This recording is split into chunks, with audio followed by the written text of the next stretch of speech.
प्रधानमंत्री फसल बीमा योजना। इस वीडियो में राष्ट्रीय फसल बीमा पोर्टल पर बीमा कंपनी को किसानों के प्रीमियम राशि के भुगतान कैसे किया जाए इसके बारे में बताया गया है। फसल बीमा पोर्टल पर पुराने पेमेंट सिस्टम को समाप्त कर एक नया फीचर जोड़ा गया है। पुराने तरीके के अंतर्गत बैंक किसानों के खातों से प्रीमियम राशि काटकर नेफ्ट या आग्स के माध्यम से संबंधित बीमा कंपनी के अकाउंट में भेज देते थे। नेफ्ट या आग्स राशि भेजने पर जो यूटीआर नंबर प्राप्त होता था उसे ब्रांच एडमिन या ब्रांच मैनेजर की लॉगिन आईडी से यूटीआर लिस्ट ऑप्शन में जाकर यूटीआर ऐड करते थे। इसके बाद एंट्रीज करके उनको यूटीआर से अटैच करते थे। पुराने सिस्टम में कई खामियां थी जिसे कारण इसमें कुछ बदलाव किया गया। जैसा कि आपको पता होगा, यह यूटीआर ऐड करते वक्त बैंक द्वारा गलत यूटीआर नंबर डाल दिया जाना या उसका अमाउंट गलत होने से रेकन्सिलिएशन में बीमा कंपनी को काफी दिक्कतों का सामना करना पड़ता है और मौसम के अंतर्गत कितना बसीनस आया इसका अनुमान लगाना मुश्किल होता था। ऐसा भी पाया गया जहां बैंकों द्वारा डमी यूटीआर अटैच करते थे। इन सभी खामियों को दूर करने के लिए प्रीमियम भुगतान के नए मॉड्यूल को एनसिप पोर्टल पर जोड़ा गया है।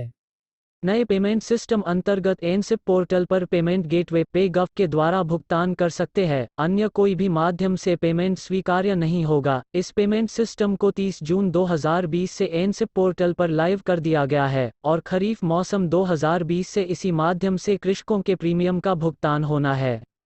स्टेप 1, चालान जेनरेट करना, जिसको ब्रांच एडमिन या ब्रांच मैनेजर की लॉगिन आईडी से कर सकते हैं। स्टेप 2, चालान के द्वारा भुगतान, संबंधित बैंक ब्रांच द्वारा किया जाना है। स्टेप 3, फॉर्मर एंट्रीज को पेड चालान से अटैच करना, ब्रांच एडमिन द्वारा किया जाना है।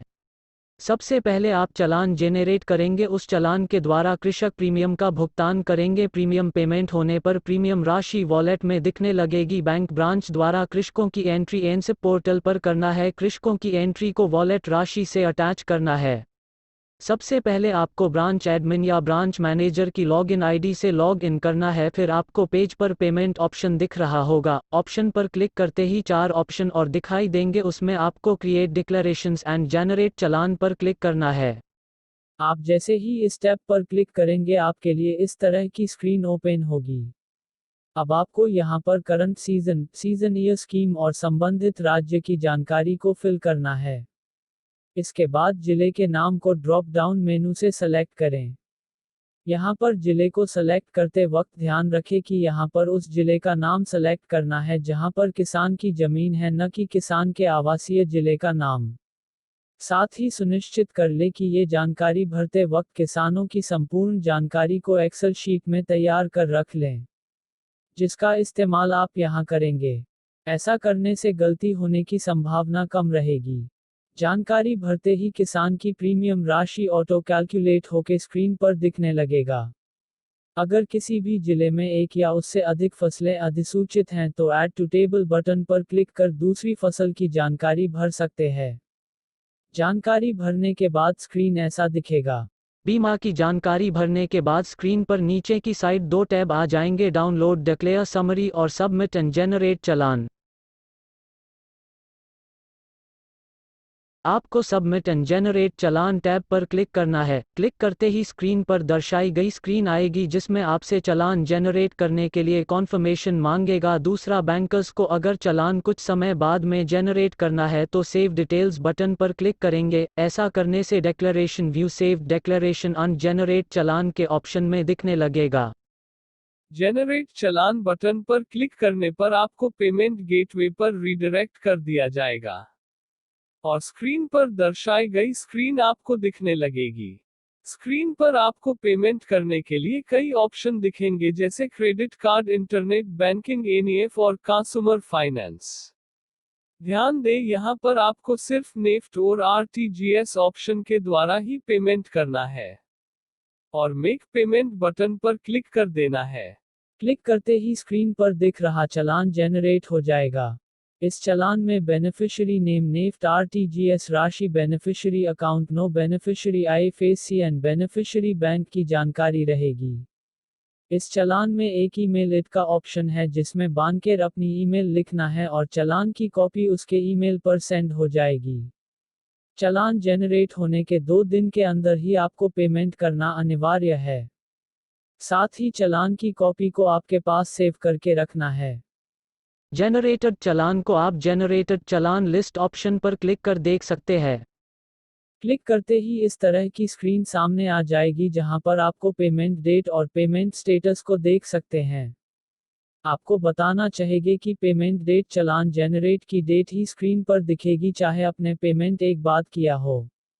पेमेंट स्टेटस चेक करने के लिए आप चेक स्टेटस पर क्लिक कर देख सकते हैं और अगर स्टेटस पर पेंडिंग दिख रहा है तो इसका मतलब है अभी पेमेंट नहीं हुआ है। सक्सेस दिख रहा है तो पेमेंट हो चुका है और bill desk is waiting for response from bank, तो यह कुछ समय बाद अपडेट हो जाएगा।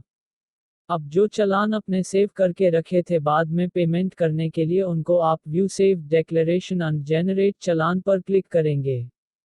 क्लिक करते ही आपके द्वारा जनरेटेड चालान की लिस्ट आ जाएगी और दो बटन नीचे साइड में दिखाई देंगे, डाउनलोड डिक्लेयर समरी और सबमिट एंड जनरेट चालान।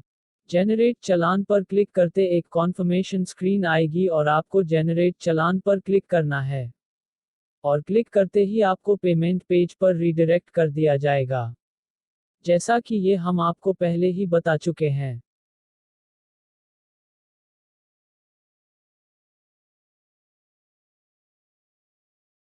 यहाँ पर आपको जो स्क्रीन दिख रही है इसमें दो ऑप्शन आ रहे हैं, व्यू डिटेल्स और डिलीट का। व्यू डिटेल्स पर क्लिक करने पर आपको एरिया सम इंश्योर्ड और फार्मर्स शेयर की डिटेल्स जो आपने फिल किया था दिखाई देगा। आप डिटेल्स को चेक कर लें, अगर सब सही है तो जनरेट चालान पर क्लिक कर पेमेंट कर दें और अगर कुछ गलती हो गई है तो इसे डिलीट बटन पर क्लिक कर डिलीट कर दें।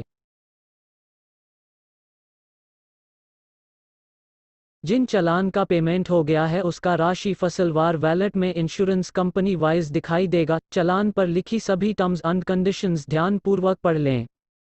अब अनपेड एप्लीकेशन को क्रॉप के अनुसार वैलेट से पेड करेंगे। साथ ही एक ध्यान देने वाली बात यह है कि जब भी पेमेंट करेंगे तो पेमेंट अमाउंट में सर्विस चार्ज ऐड करके ही पेमेंट करें, नहीं तो आपके अमाउंट से ही ये काट लिया जाएगा। पेमेंट होने के बाद यूजर जनरेटेड चालान लिस्ट में जाकर चेक स्टेटस पर क्लिक करेंगे, तभी राशि वैलेट में दिखाई देगी।